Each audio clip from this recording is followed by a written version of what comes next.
Moderator, Mr. Panas and his crew, members of the head table, and dear colleagues, Ivan, everybody.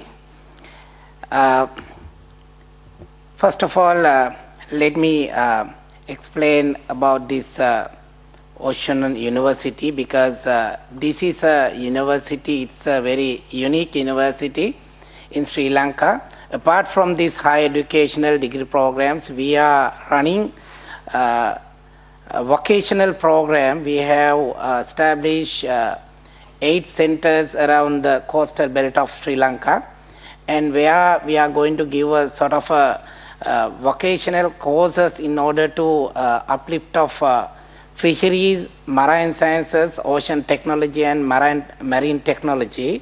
We are giving the certificate courses those who are not attending the proper schools, secondary schools, and even the tertiary level. So therefore, at the moment, if anybody can come to this university and follow the levels, I will explain later on how they are going to perform their duties. And at the same time, today is my duty to talk on vocational education in South Asian countries. So therefore, I will explain. I think I have to be with you another next 10-15 minutes if the moderator permits me, or otherwise I can shortcut my presentation. So these are the areas I love to talk on today from South Asian countries towards Afghan, Pakistan, India, Nepal, Bhutan, Bangladesh, Sri Lanka and Maldives, the different part of this world. So let's see the brief economic profile South Asia about. Now, considering the population of this area is about almost 1.87, almost 2 billion, accounts for almost 25% of world population, but only almost 2% of the world GDP and about 1% of the world trade. So per capita income on the average is about not exceeding about 400 US. Then coming back to South Asian economies differ rather significantly in size. India accounts for the 3/4 of the region GDP. Pakistan, Bangladesh are medium size and followed by Sri Lanka and Nepal. While agriculture has been the predominant sector, South Asia has also been characterized by early development of the service sector. So the low outward of orientation South Asia confined the growth of the industrial sector to satisfy domestic demand. Moreover, regulation of the industrial sector and the inflexible labor market prevented faster growth and creation employment opportunities in industry. These are the normal statistics in SAARC region economics. You can see about the population, GDP per capita and the GDP as well. So the Bhutan and Nepal is the less population, but the per capita is completely different. So these are the normal statistics.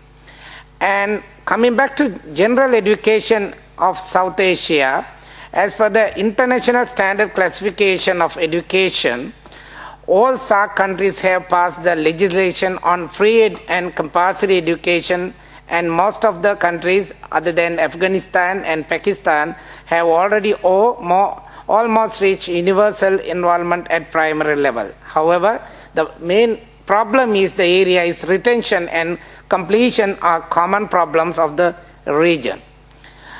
Enrollment in primary education in South Asia increase in the number of children enrolled in the primary education in the region from 1999 to 2013 is very impressive. It has increased from 131 million to 189 million, worth of 2.6% average annual growth. Primary education adjusted net enrollment rate. South Asia has registered one of the world's largest increases in the primary education adjusted net enrollment rate, which increased from 78% to 94% between 1999 to 2013. Now let's look at this enrollment in the secondary education in South Asia. The number of students enrolled in lower secondary education in SAARC countries has increased by 53% between 1999 to 2013. Countries whose base was low have experienced high growth, while those whose base was already high, for example, Sri Lanka, have experienced low growth of enrollment. Therefore, enrollment growth rate is 675% for Afghanistan, whereas for Sri Lanka it is still 3% only. Bhutan and Nepal have experienced more than 100% growth from 1999. However, gross enrollment ratio GER at lower secondary level, considering this fact, out of 8 SAARC countries, only Maldives and Sri Lanka reached almost 100% GER in 2013. For other countries, the lower secondary level GER varies widely. Relatively high dropouts rates in some countries. Despite significant progress towards universal primary education in South Asia, retention of students in school remains a crucial issue. The percentage of children who reach the last grade of primary school remain constant at 64% between 1999 and 2012. In other words, 36% of the students were dropping out too early without completing primary education, putting the region still far away from the global universal retention. Approximately 1/3 of the students enrolled in primary education in Bangladesh dropped out before completing primary education. For 4 out of 10 students in Nepal, as well as Pakistan, and 2 out of 10 students in Bhutan and the Maldives. However, Sri Lanka is the only country that has reached very close to the goal of universal retention, with nearly 98% of primary school students reaching the last grade in 2012. The survival rate to the last grade in Pakistan was among the lowest. Out of school children, now, though the increase in participation in primary education has resulted in substantial reduction in the number of out-of-school children in the region, during the period 1999 to 2013, the absolute number of the out-of children still remains high, especially in the 3 high-population countries in the region, and universal access to primary education continues to be an unfinished agenda in the region. Youth and adult skills. The transition rates from primary secondary education have been increasing for the most recent between 2010 to 2013. All countries except Nepal and Pakistan have recorded transition rates from primary to secondary education of about 90%, while Sri Lanka has maintained almost 100% rate. Participation in secondary education has increasing since 1999 in the region. According to the data available for the most recent years, during 2010 to 2014, gross enrollment ratio in lower secondary education was less than 60% in 6 out of 8 countries in South Asia. GER in upper secondary education range between 29% in Pakistan to 99% in Sri Lanka. Low enrollment rates in lower secondary and upper higher secondary education. Data available for the most recent years between 2010 to 2014 indicate that enrollment and enrollment ratios in lower secondary education in all countries of South Asia except the Maldives and Sri Lanka is low. It is also indicate that mainly children don't move on the upper higher secondary education, thereby not mastering enough skills to gain better employment. Out of school adolescents. Lower GER at the lower secondary stage indicate that a significant proportion of students in the region don't transit from the lower secondary upper secondary stage and therefore remaining outside the secondary education system. For all 8 South Asian countries, UNESCO Institute for Statistics estimates a total of 7.57 million out of school children at primary level between age 5 to 10 years. Youth literacy. Youth literacy in most countries is progressively increasing but not at satisfactory pace. Even though between 2001 to 2012, Bangladesh registered an increase of 16% point, India registered 10 percentage points, and Nepal registered 12 percentage points between 2001 to 2011, which are still low compared to the Maldives and Sri Lanka. These two countries, Sri Lanka and Maldives, continue to maintain high level of youth literacy rates because of near universal basic education. These are the normal statistics between the 2001 and 2015, all these countries, and this is the histogram presentation. Percentage of students enrolled in tertiary vocational education out of total enrollment and upper secondary level. Now comparing these countries, the Maldives is the very high percentage than Sri Lanka, and you can see the other figures are very much low. Vocational training. In recent years, there has been greater attention to vocational education and training in order to promote acquisition of work-related skills by the young generation. The data shows the technical and vocational education enrollment compared with the total enrollment and upper secondary level is low in all countries except in Maldives. Country situation, tertiary vocational education training in South Asia. The South Asian region has experienced some of the highest growth rates in the world, with investment in skills playing a significant role in helping national economies to adjust to change in working practices, advances in technology, and challenges associated with globalization. In some countries, this process has been more successfully managed and significant advances have been achieved in growth rates in employment levels. But in others, it has resulted stagnation of the major economic sectors, underemployment, rising unemployment levels of social exclusion for large section of the society, limited access to vocational education training. Enrollment in vocational education and training program is only a small proportion of the total enrollment in secondary and upper higher secondary education.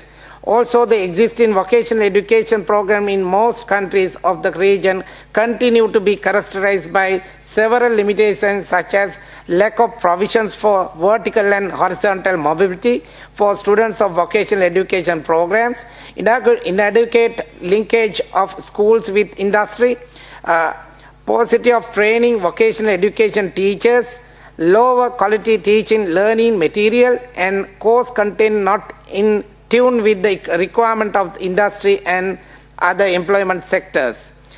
Defining skill development. There is no universally accepted definition of the skill development. It is context specific. However, there are a number of concepts which have widely acceptability. Given the state of poverty situation in South Asian countries, especially Bangladesh, and its ensuing challenges and constraints, a more holistic understanding of skill development is perhaps desirable. In this case, the definition by Kenneth King and the Robert Palmer can be useful in setting the tone of the study. There are definition of skill development is as follows. Skills development is not equated with formally technical, vocational and agricultural education and training alone with, but is used for generally to refer the productive capacities acquired.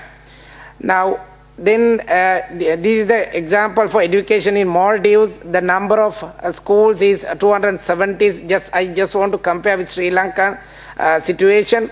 Total number is 75, something like that. The data is available. Then coming back to Sri Lankan profile, economic profile, and education in Sri Lanka. Now you can see from 2012 to 2015 available the figures from Minister of Education. Total number of now at the moment we are having a number of schools is 11,000 almost, and private schools we have again 10,157, and Pirivenas means the Buddhist priest. They are studying in these educational places. We have 749, and total number of teachers you can see 2015 is about 245,654. Here and there I'm speaking the figures, and the pupils is about 4,301,331. These are the figures, but pupil ratio is quite okay. The 18, and private school is 19, and the Pirivenas is 10. These are the normal figures in Sri Lanka. And university education, of course, now we have at the moment now 15 universities, and the other higher educational institutions 18, and we have these figures, number of students, lecturers, and the course degree programs, and so on and so forth. And if anyone needs, because I want to save the time.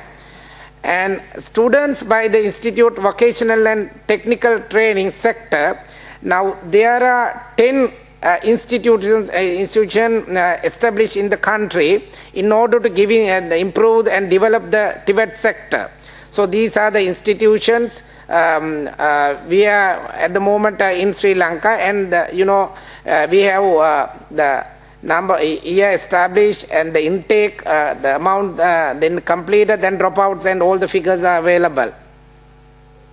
And this is apart from this institution, we have higher diploma courses institution as well. So this is the important figure, the NVQ framework of Sri Lanka. Now, as I said at the very beginning, those who are not attending proper secondary education, still they have to follow this path and climbing the ladder, and NVQ level, National Vocational Qualification level, and then they can achieve their degree or a special degree following this path. And as I said, then there are some fields are still lacking important industry, as my moderator at the very beginning mentioned in this forum, saying that in Sri Lanka also we are facing the class level. The families, they are having classes. For example, gem and jewelry field. This gem and jewelry field is a particular unique class in the at a time in the country. Now these families, the parents, now they are capable enough to make this jewelry and the passionary jewelry, but now their children, they don't want to do things, because they also need to have a degree, or they are thinking that. Therefore these areas now we are very much missing. Even the carpentry and the plumbing, electrical fields, we are having this common problem in South Asia. So therefore in order to give them a sort of a skill, we are having this program throughout our mentioned that institution in order to develop their career. And apart from that, the Education Ministry introduced the Sri Lankan qualification framework, and this is again it is matching this to NVQ levels and the SLQ, the Sri Lanka qualification, in this way. So then anyone can start with the level 1 certificate course and end up with the doctoral degree or MD or board certification. In that way they can go climb this ladder. Progress, what happened?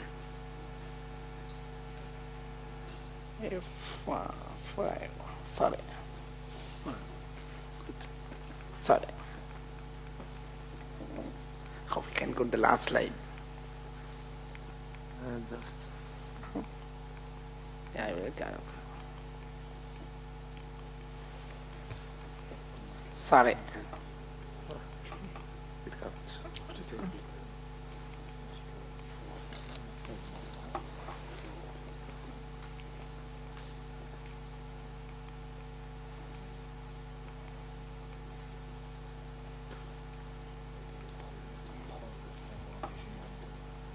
Now this is the framework, different levels of Sri Lanka qualification framework with some examples together with the comparable levels of NVQ. As I mentioned that anyone can start from the level 1 and that is equivalent to NVQ level 2 and 3 and then climbing up to a doctoral degree. So therefore this system is now already established, and the progression pathways. One of the objectives of the SLQF is to show the pathways of obtaining different qualification. The qualification of different levels are identified considering the learning effort required to obtain in that qualification and accept learning outcomes of the qualification holders. Vertical mobility upwards through the system is straightforward, and lateral entry is also possible at certain levels. The possible routes of getting qualifications are shown in given below. So these are the method they are matching with these two levels. So NVK levels and Sri Lanka qualification framework, anyone can go up to the maximum level. So therefore this is the importance of generic employability skills.